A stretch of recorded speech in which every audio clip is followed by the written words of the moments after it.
Hello, everybody.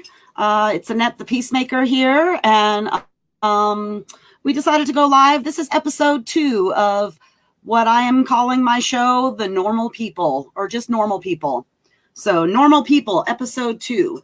And today I've got a very special guest. This is my friend Rodney. We are Facebook friends. We don't know each other in real life. However, and I have to tell you, we've been Facebook friends for years, and I feel like I'm really tight with you, Rodney. And I do feel like I know you in real life, because this is real life right now. We're sitting here talking to each other right now. This is real life. So, Rodney, tell everybody who you are and where you are, and tell us what you want the people to know about you. Sure. My name is Rodney, and I live in St. Paul, Minnesota. I was a public school teacher for about 15 years. I do sort of to pay the bills right now. I do editing, I like to write plays. That's my long-term goal, is to have a play produced.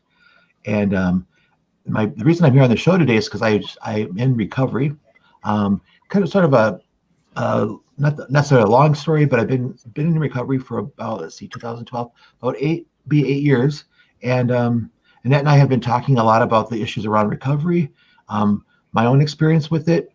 I still do a lot of volunteer work in that community, and so I just thought I'd come by today and we'd talk about it some. So that's it. Yeah. So you do actually a lot of advocacy for people. You help a lot of people, and you are a very compassionate person. And so that's kind of what I want to talk about today about like compassion for people with addictions, people that are homeless, people that have been incarcerated, sometimes wrongfully, and how the system is geared to work against that demographic, which is expansive, and so the system is rigged against us and stuff like that. I have a history of addiction myself. I've never been homeless, but I have been incarcerated for like a minuscule amount of marijuana. It was so freaking ridiculous. It's just ridiculous. So, it's sad. Yeah. And I was in jail. My cellmate was in for attempted murder. So that was great. Let's put okay. So, but I digress. So anyway, so how do we want to talk? I mean, what do you want to talk about? I'll just say one thing right off the bat. I think what you said about compassion is probably, I don't know. I don't know how to say this. I mean, that's like the core of, I think, everything that we might talk about today, are just the issues surrounding addiction. You truly, for people, this is my rule of thumb. For when people tell you, when someone's an addict or they're in recovery and they come to you and they say, "This is my story. This is what happened to me," you really don't have the option to say, "I don't believe you," or, I mean, if it's a chronic liar or something. But people are telling you their story, and one of the biggest frustrations I see with most recovering addicts and people in the system, like the jail system and all that, they come out and people think that they know what's best for them, rather than asking the person themselves, what is best for you? And our systems are set up, the jail systems, and people will laugh and say, well, why should you be in charge of your own jail? In a way, you should be. You should have a say in what's going to work best for you. So I think that's my biggest thing, is that people approach this whole issue with compassion and let the person who is being affected by it or has been affected by it have a say in their life and what works for them. We have so many other ways that we can deal with addiction now that people have options. Unfortunately, the courts haven't caught up with that yet, but does that make sense? Just sort of the idea of a compassion. Yes, very much so. Yeah. So I'll tell my story then, because this is very fitting about how the system worked against me and my addiction. So I'm fairly fearless. Okay, so I have tried just about everything. I'll try anything once, twice if I like it enough. Okay. I can relate to that. Yeah. And so I ended up becoming addicted to crack cocaine. Yep. What? Like, it was so unexpected, I guess. I don't really know. Like, it just was what it was. And it brought me to my knees, and it is the only drug that has ever done so. And all of that. Okay. Wow. So I mentioned before that I'd been arrested for marijuana. And this was during the time that I was doing crack. I was a crackhead. And so I got arrested the first time because a group of us were smoking a joint. We were sharing a joint, and they took all of us to jail that night. And then so then later, okay. So I went to jail that night, and then they let me out the next day, and I had to pay fines, whatever. But they forced me to go to AA meetings, and I was like, wow. Okay. And then they also told me I had court appointed outpatient rehab. So I would go to like the group meetings once a week, and I had to go to I think I had to go to like 6 AA meetings or something like that. But my problem wasn't with alcohol. I've never really had that much of a problem with alcohol, so that wasn't my problem. And they put me in a group with a bunch of people that were in for alcohol related crimes. Keep in mind, I'm in there for smoking a joint, sharing a joint with like 6 other people. So I'm totally in the wrong place. I did not belong in that group, right? So then I go to my probation or whatever, to the judge or something like that, and asked if I could please go to NA meetings that took place in the very same building in the room next door to the AA meetings. Yep. I said, I really think that the NA meetings would do me more good. I don't have a problem with alcohol. I wasn't arrested for an alcohol related crime. So can I please go to the NA meetings? No, couldn't do that. Wouldn't allow me to do that. I couldn't go to the room right next door and actually do some good for myself. Wow. So that didn't do me any good at all. And then I'm in this other alcohol related group at the rehab place. And then I'm in the one-on-one counseling session with the counselor lady. And I could tell this woman, she's not drank so much as a wine cooler in her life. Okay. Right. Like, I am looking at her and I'm like, there is no way that this woman is ever going to understand what I want to tell her. Right. So I asked her if there were counselors there that were recovered addicts, because I felt more comfortable speaking to an addict. Of course. Obviously, like, wow. This woman was nowhere near me on any kind of spectrum. I could not relate to her in any way, nor could she relate to me. So her counseling sessions were absolutely worthless. But I was forced to go. I had to pay for these sessions. I was forced to go. So I asked her for this other counselor, and she ends up getting offended. She's pissed now.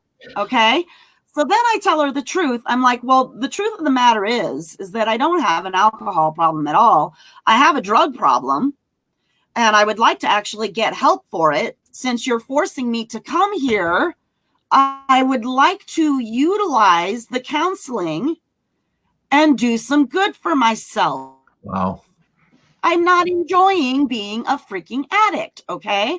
Right. I want help. And I was asking for the help. And she said, either you check into inpatient rehab for 30 days, effective immediately, or you leave the program. So, and if I left the program, then that was a probation violation. And then I'm going to go back to jail. Yep. So you know what I did? I left that program and I went back to jail. And I did 10 days so I would not have to go through that. I chose jail over going to forced rehab that was not doing me any good. And so I did that. Okay. But that didn't solve my addiction. I was still an addict when I got out of jail. And I didn't have any resources to go get help because the place that I tried to get help sent me away. So, yeah. So they sent me away. We ended up moving to another state. We picked up and just moved away. So that's how I. You're younger this and time? I solved my addiction issues myself, my own self. I did it. Yep. Just found ways. Myself. Yep. Wow. So, but we had to move away so I could get away from those people and get away from those places because it was everywhere around me. Everywhere. It was everywhere. That was and smart. We needed to go someplace where we knew nobody. And that's what we did. Were you with your parents at that time? I can't remember. Were you a teenager or this was as an adult? No, that was as an adult. Okay. Wow. What? Yep. That just. Did you finish with that part, Annette, or can I jump in, or do you have more to add to that? Yep. Nope. I'm done. That's my story, and how like the system is rigged against us, and even if we ask for help, they won't give it. That's my story. Yeah. Your story is the right one to listen to because there's pretty much in your story, there's a part of everything that I think is currently wrong with the system and is working against people, as you said. And so that was good to hear that. So do you want me to just kind of just comment on sort of the 3 or 4 parts of it? And you can, jump in as well if you're like, no, that's not what it was or whatever. So Sure. First of all, I think just starting from the very beginning, the laws around drug use, I don't know. I'm not speaking as an expert per se, but I have a master's degree. It's not in drug rehabilitation or anything, but I've got a degree. But as far as my experience goes, and all the things that I do now since I got out of treatment 8 years ago, there's a lot of good things that have been happening in terms of movements toward decriminalizing certain amounts of drugs. Of course, most of us know about marijuana is becoming less and less. I don't know if it'd still be illegal at the place in that state where you were in when that happened, if that still could have happened to you. It's still wrong. I don't. It's wrong no matter what. I just don't think marijuana needs to be legalized, or made illegal. I mean, so that problem right there, and is very controversial. But there are places. There's a place in British Columbia, in fact, that this doctor is working with a full staff, and it's basically called a safe house where you go and use drugs. And one of the things that I have found that our systems don't deal with at all, and the law sets us up for failure. People with addictions who are addicts deal with shame. Shame is most addicts' number one core issue. So in the work that I do, it's not even work. My friends that I have and the people that I reach out to, when they use, sometimes I will let them sleep on my couch. I'm at a point now where I don't have any sort of temptation. And then sometimes I'll have a conversation with them like this and look into their eyes and get that shame out of their people. Change like almost not overnight, but they start to see they don't have to be sneaky about it. So much of addiction is about being sneaky and not getting caught, and you're just wrapped up in this shame. And when the whole purpose of treatment really is to get into the light, get away, from all that secretness. But everyone's secret because it's illegal, And that'd be my first thing. I don't know if you feel that way. Do you think that drugs should be made legal, like besides just marijuana? As long as people have a safe place to go use it.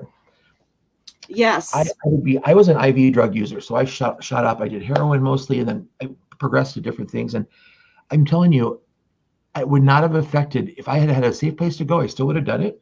I think I would have gotten clean sooner. It would have taken away all that danger that I was attracted to in doing it. Dangerous people, just all kinds of dangerous sexual situations, everything. And it was because of the shame. I just couldn't tell anybody. So that would be my first comment about, I wish we could find ways. And I think there's movement toward that. The other thing I would say is that when you went into treatment, that right there might be the prime, or just a key, or what's the word I want, a great example of what's wrong with the treatment system. first of all, the people that were working with you didn't seem to have any background, like you said, in being recovering addicts. And my biggest pet peeve now is that there's a lot of good people that have degrees in working in chemical dependency, and they're needed. And I don't think they should be there, but you need to have people like myself and you and people that want to do it, obviously, who are committed to doing it, because people will listen to us when we look when I look somebody in the eye and I say, you know what? And they say, you wouldn't understand. I said, I would. And I show them the marks on my arms, or I tell them I was in jail. I tell them I had 2 felonies, blah, blah, blah. Sometimes they look at me and think, not you, because I don't know if it's just my look, more clean cut or whatever. But once I tell them and they hear my story from the past, people listen. And it's just surprising how they won't listen to, like your experience, a person who had no clue what you were going through. Where was that? I'm just curious, was that a small town you were in, or what was that? That sounded like. No. It was Iowa City, Iowa. And Iowa City's pretty big. And were those staff people, were they paid by the state and they had degrees and everything? Oh yeah, she had a whole wall full of books. She had a whole wall full of books, but no like life experience. Right. That's shocking. That was you could have relevant. I mean, and I wouldn't be surprised if this happened. You could have easily killed yourself or something. You could have got out on that night and overdosed if you had been doing a lot of drugs. And she would have not. I don't think she would know what to do. And not that you can't always necessarily prevent that, but she didn't do anything to meet you where you're at. So that's the other big thing. And I don't know how we do that as a system, but I'll tell you the barrier for a lot of people in recovery is criminal histories. Of course, a person, I think, has to show that they've, they're at least different. But so many of our crimes, at least mine, were done. One of mine I didn't do was at my apartment. Everybody has, there's always a context that the system doesn't want to hear. I had a public defender, that's another issue, I think, tell me, you know what, just go and plead guilty. No one's going to believe you. Just go up there and just do it. And I was terrified. I'd never got in trouble with the law. And so he said, if you don't, and you go to trial and you lose, you'll go to prison for 2 years.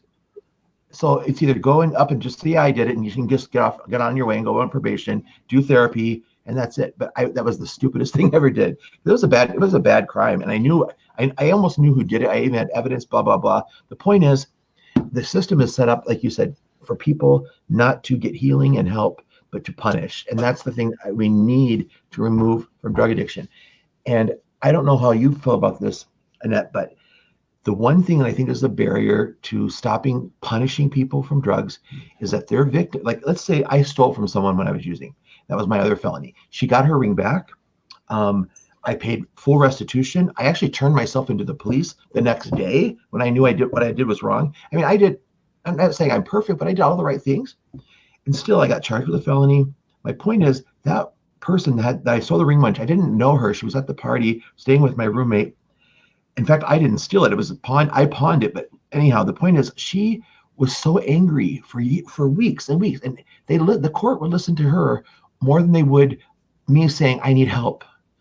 And I think a victim of a crime should have a say, but I don't think they should determine the outcome of the person who did the crime because they don't know you. Like if you it's emotions.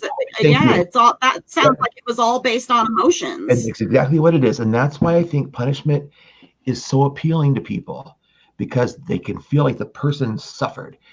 I don't go that route. I'm a person of forgiveness, but that doesn't matter. I don't think a person has to be a person of forgiveness even.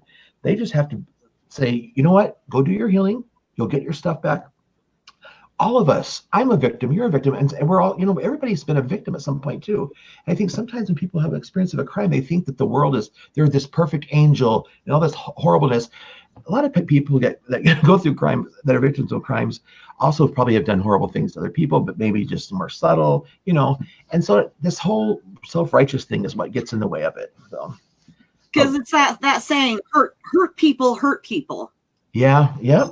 Exactly. And I think with drugs, every situation is different. And I would just want to have more discretion and more options so that someone like you and I, if I could have just gone to a court setting with people that were holding me accountable, I would have said everything I did. I could have brought my own evidence, but because it was thrown into this big thing, and I was probably fucked up most of the, sorry language, but I was probably high most of the time I was going to court.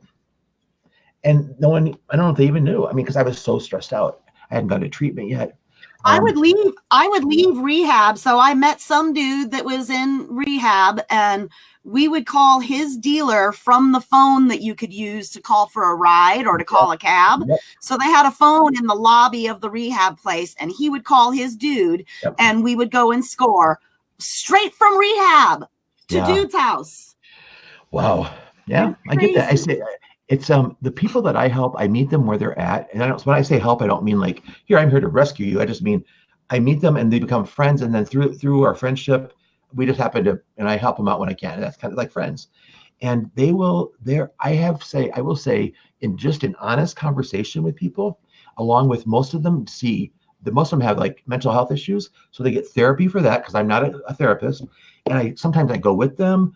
People find healing because they're not being punished. That punishment thing is it kills people. I know so many people who relapse after treatment and overdose. They just do. It's just because they can't handle what's being done to them. And it doesn't make any sense. I think the thing is, the history of it is set in like, no, not to badmouth Christianity, but because a lot of religions have like punishment this, but I think the whole system is set up in a way that used to be like, you sinned and now you're going to get punished and you're going to go sit in the jail cell and think about what you did. And then you're going to go back out there and you're going to just smile and you're going to be a good boy. That kind of shit. It's like, what the heck? We've evolved as human beings. I hope we're enlightened. We are moving toward a higher level of thinking. And I can't think of a single person I know that doesn't respond to just conversation, and they're not perfect. But in my opinion, none of them are out doing what they used to do, but they don't need to be sitting in a jail cell. It's just, I'm kind of jumping all over the place, but that's one of my biggest pet peeves: lack of compassion, and then the punishment model does not work. And maybe we can think of a hypothetical situation. So let's say somebody's walking down the street, and maybe they've got a little bit of drugs on them. It doesn't have to be a lot. You can go to jail for having a pipe in your pocket, And so you're walking down the street, you got a pipe in your pocket, no drugs or anything, but they're going to take you to jail anyway because they've already demonized you and you're some sort of horrible dredge upon society because you've got a freaking pipe in your pocket, right? So then they send you to jail. So you're in jail. While you're in jail, you lose your job. So you lose your job and then you lose your home because you can't pay for the rent if you don't have a job and you're in jail. And then when you get out, so if you happen to have somebody that can provide a cash bail to get you out, then maybe you'd be lucky enough to be able to keep your job. If you're already a poor person and only know poor people, then you're not going to get out of jail. No one's going to bail you out. You got to just suck it up and stick it out. And then, when you get out, you've got fines and restitution, court costs. You got to pay the probation officer. You got to pay for any other court ordered things like AA was free, but I had to pay for those worthless, stupid rehab sessions and all of that. So that was like thousands upon thousands of dollars. So we're back to hypothetical guy walking down the street with a pipe in his pocket. So now he's lost his home. He's lost his job. He has insurmountable debt piling upon him. And what are you going to do? What are you supposed to do? And then you've got a criminal record. So, why'd you lose your last job? Because I went to jail. What'd you go to jail for? Drug paraphernalia. Everybody immediately thinks like heroin. I know it. They immediately think junkie when you say paraphernalia. Yep. I think that's true. They do. It's lack of education. They don't realize that there are different types of drug users and different types of paraphernalia. People don't want to even want to think about it because I really believe a lot of people think they are better than, that people believe that somehow they are better than, and it couldn't be further from the truth. The people that I think get it in this world, they say that drug addicts are the most feeling deepest people in the world because we don't know how else to get out of this craziness. We can feel crazy. We can see crazy. We can identify. Like I can feel people that are just out for themselves like that. I just cringe. I don't want to be around them because they scare me. They're just in it for themselves, and I can feel that. I can't do it. That's why I use drugs a lot. When I was using this, like I can't do this anymore. The feelings were so strong, But do you want to go back to your hypothetical for a minute, or is that pretty much? I mean, to comment on that, or you want to say something about that? I had one comment, but you go ahead. No, I guess that's about. Yeah. And then you can't get a job because now you got a criminal record, and so walking down the street with a little pipe in your pocket can absolutely ruin your life. Absolutely. And that's not a reflection upon your character. No. That's a reflection on our corrupt and inept justice system. It really is. It destroys lives. I don't know if anybody could ever. My wish would be that, first of all, there's a mentality that people believe that everything that happens, all those things you just listed, you deserve it. Mm-hmm. And that makes no sense. When I was a school teacher, there was always a big push on you give kids a consequence that fits what they did. So like when I pawned that ring, that was one good thing the courts did. They said, you have to pay it back. You have to pay back the cost. That to me was the right thing to do. Every time I went into the court to make a payment, I had to think about what I had done. I would never do that again. That to me was appropriate. But to have, you said, lose your career, I was a school teacher. I was a fantastic school teacher. I was making good money. And granted, I needed a break. I was using drugs. I took care of that. But I can never teach again because of those 2 misdemeanors. And honestly, I'd be a better teacher, especially around kids that are wanting to use drugs. I mean, but I would be kept away. You'd be a really great teacher for teenagers, man. I think so too. You really would. Yeah, thank you. I for some reason, I think I hit it off really well with teenage girls for some reason. They're just like, oh, we love you. We love you. Because I'm just kind and and I'm not threatening since I'm gay. It's like they don't think anything about that. So I think but I'll never have a chance to do that. And I'm not alone. There's a lot of recovering, drug addicts who have even a misdemeanor, and you can't do so many types of work, and you would be fantastic at it. Like, I get social work. I mean, there's all kinds of things. If you work with vulnerable adults or, children, many times if you have a ding on your record, they don't want you in there. And it's the opposite. I mean, it just blows my mind. I just wish the courts were set up to understand first. And the only people that, in my opinion, should be going to behind bars are people that who have a history of constant violence and are a threat to people. Other than that, I think everybody else should be out living their life. And I think once you've done all your time, it should be wiped off your record. But people like to know, they think that you're still that same person. And what they don't understand is, yeah, there was a part of you that did that, but that's not all of you. So you get it. It's so frustrating. Yes. So I have a story about the judgment of your past. Okay. Mm-hmm. So I used to be a manager for a national chain of beauty salons. Yeah, I remember you talking about that. So I was general manager there in Minneapolis, St. Paul, out in Minnetonka at this. Oh, which one were you at? I didn't know that. Down in Minnetonka? It was Minnetonka, right next to Cub Foods. There was a Cub Foods. How long were you in Minnetonka? I also worked in Minnetonka next to the Lunds, right down the road from Paisley Park. Oh, sure. Okay. Yeah. So apparently Prince would be seen at that Lunds. Of course. Okay. Tangent. Yeah. Yep. Okay. It's a good tangent. So, yeah. I worked out there in Minnetonka, and I worked all around the Twin Cities metro area. Okay. While I worked for that company. Okay. So we hired a guy. He was a young African-American man, very well dressed.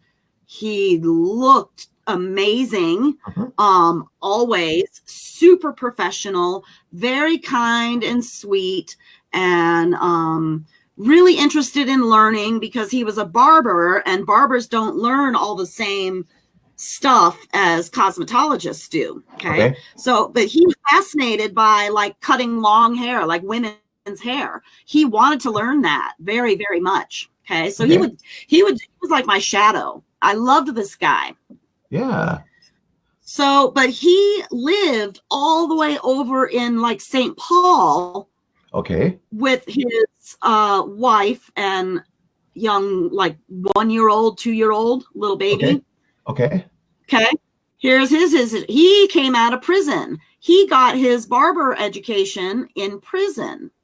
Oh, wow. And and I interviewed him with the owner of the salon, and the owner of the salon was like this very wealthy, very stuffy, very just, Yeah. So he was like that. And I was amazed that he hired him, to be honest with you, because I detected like he just looks down his nose at everybody kind of thing. Yeah. All right. So I can say his first name. Kevin was his first name. And so Kevin, so the owner leaves. We decided to hire that guy. And so I'm just having a conversation with Kevin, and he goes, that I got my degree, my barber degree in prison, right? And I said, yeah, I know that. And he goes, that doesn't bother you? And I said, well, are you going to do what you did to get into prison again? And he's like, oh no, ma'am.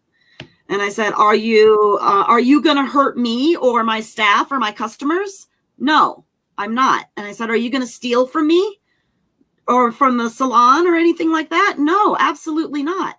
And I said, okay, then I think we're all right. Wow.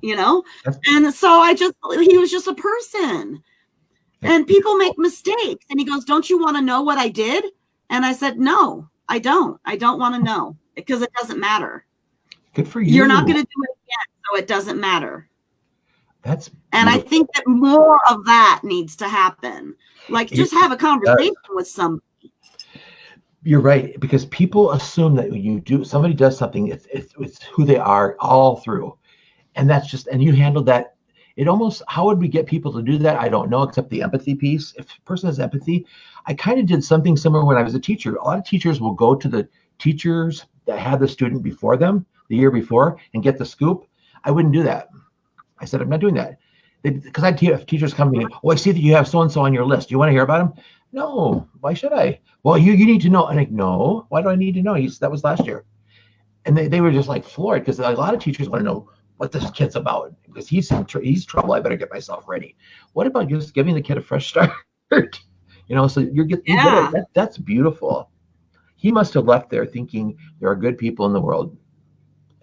That. Oh, well, get this. So then the owner, I think he was just a racist, bigoted, sounds well, POS.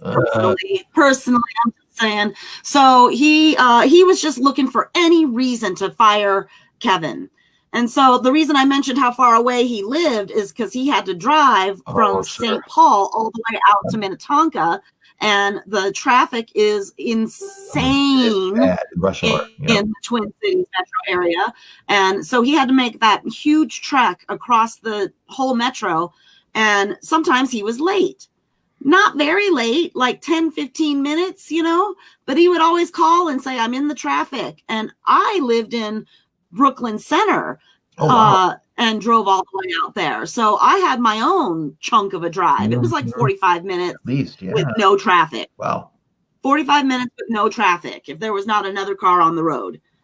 But then when you've got like a gazillion cars on the road, you have to go with the flow of traffic. That's just what it is. Yeah. So anyway, the owner ended up firing him. He made me write him up, or no, he wrote him up himself.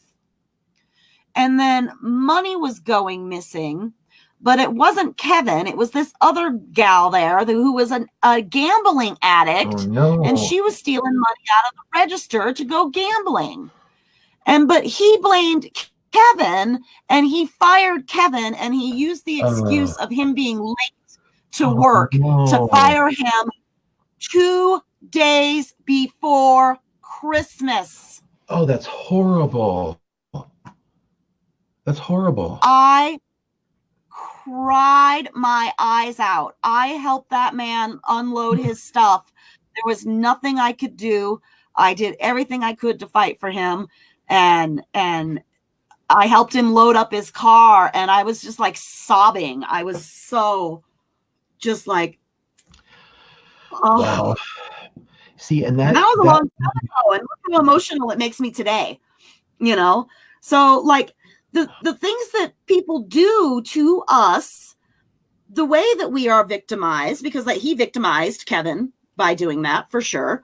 And that man may have not been able to get another job right away and have, since he had prison or criminal history, he could have maybe, who knows what would have happened. Do you ever know what happened to him or no? No.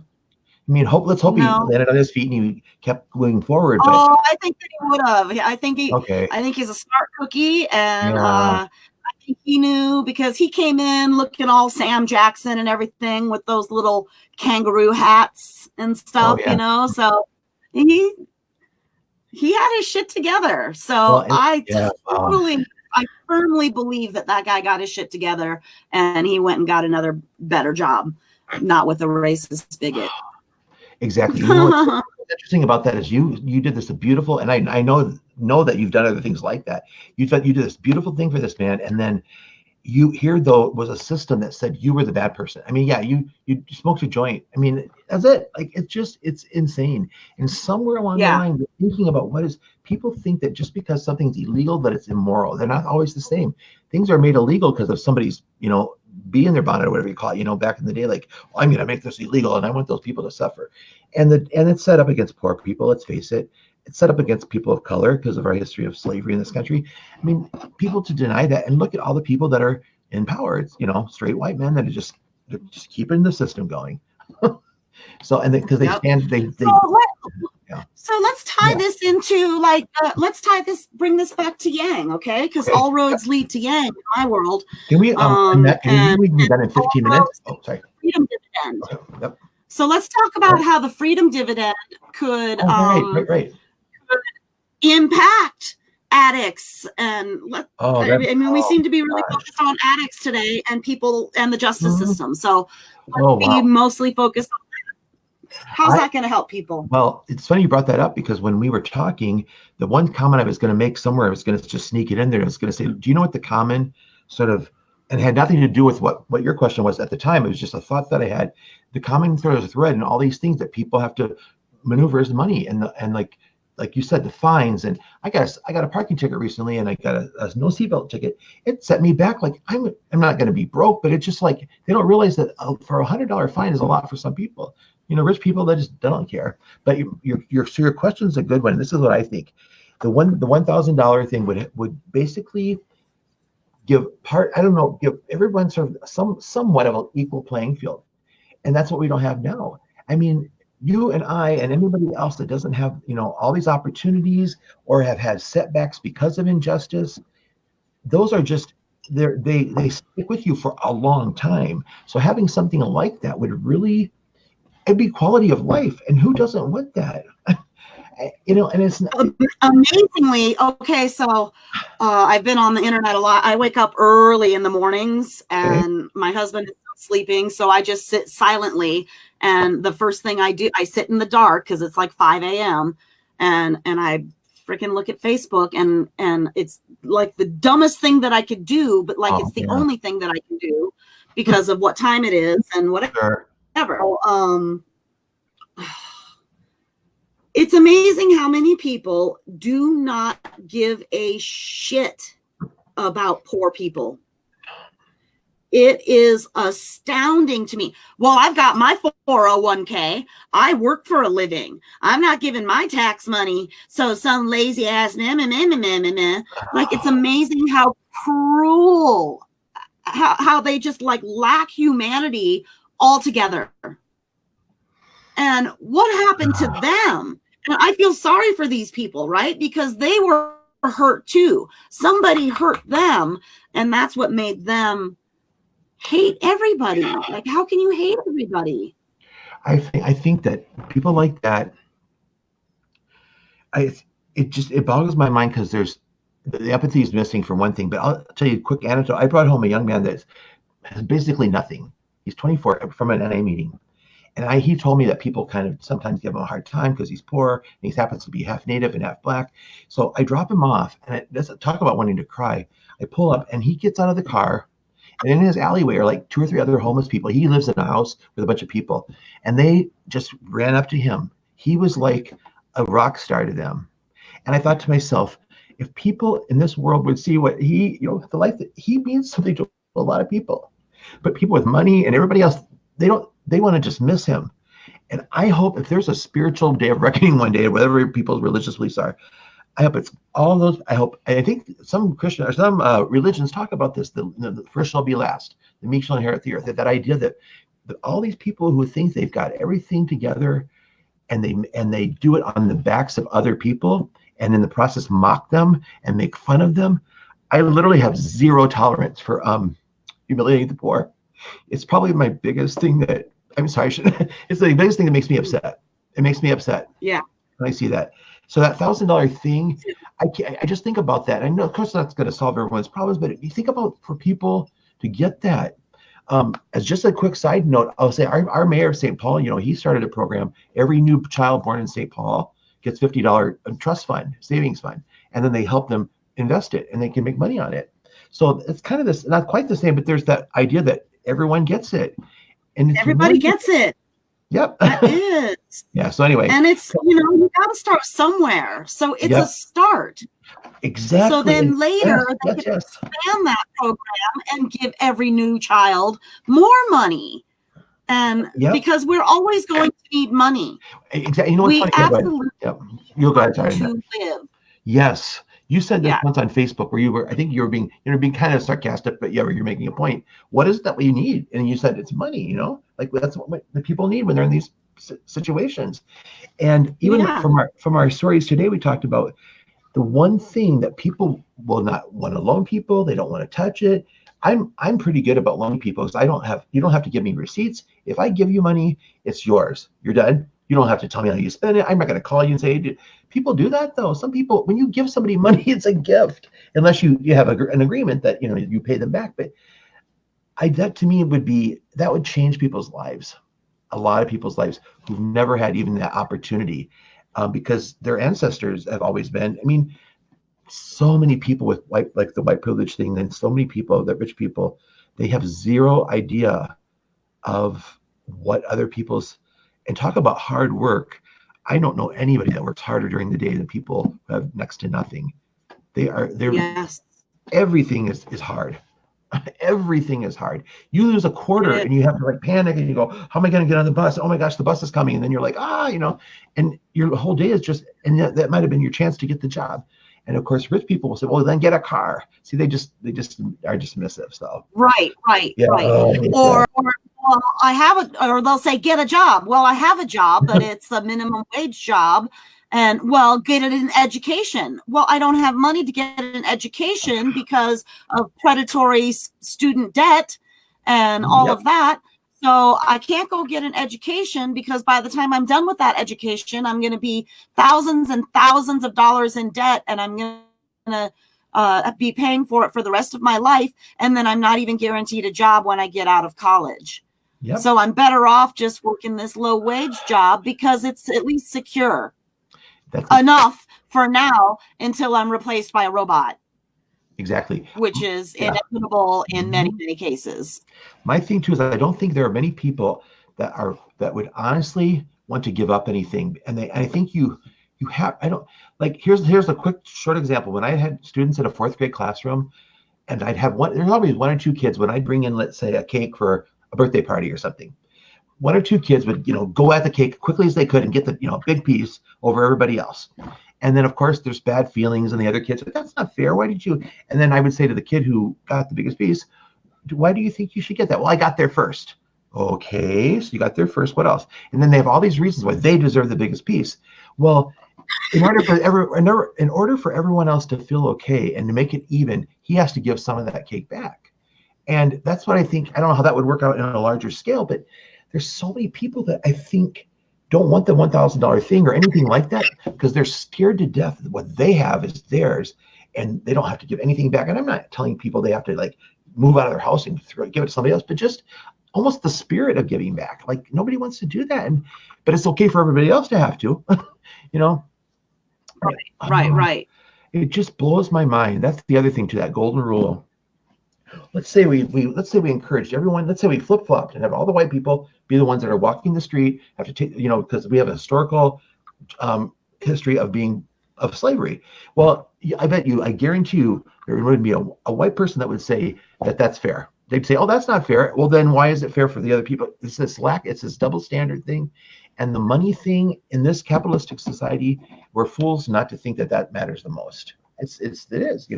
Yeah. So, anyway, should we wrap this up, Annette? About 5 minutes, do you think? Sure. I don't know. Okay. Yeah, we sure can. I'm getting so all of this was all slightly Yang related, but mostly I just wanted to talk to like a normal person about normal people stuff.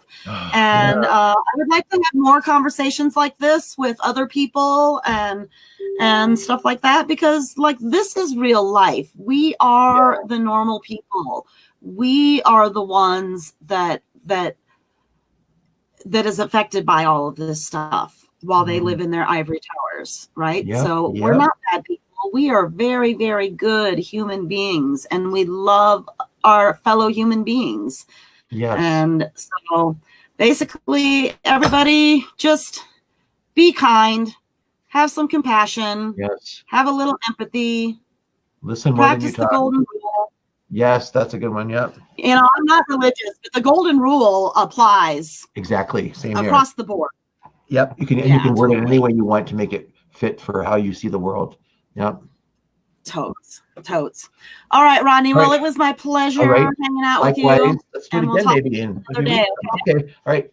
Take care. Have a good weekend. All right. See ya. All right. Bye. You too, honey. Peace. Bye. Bye.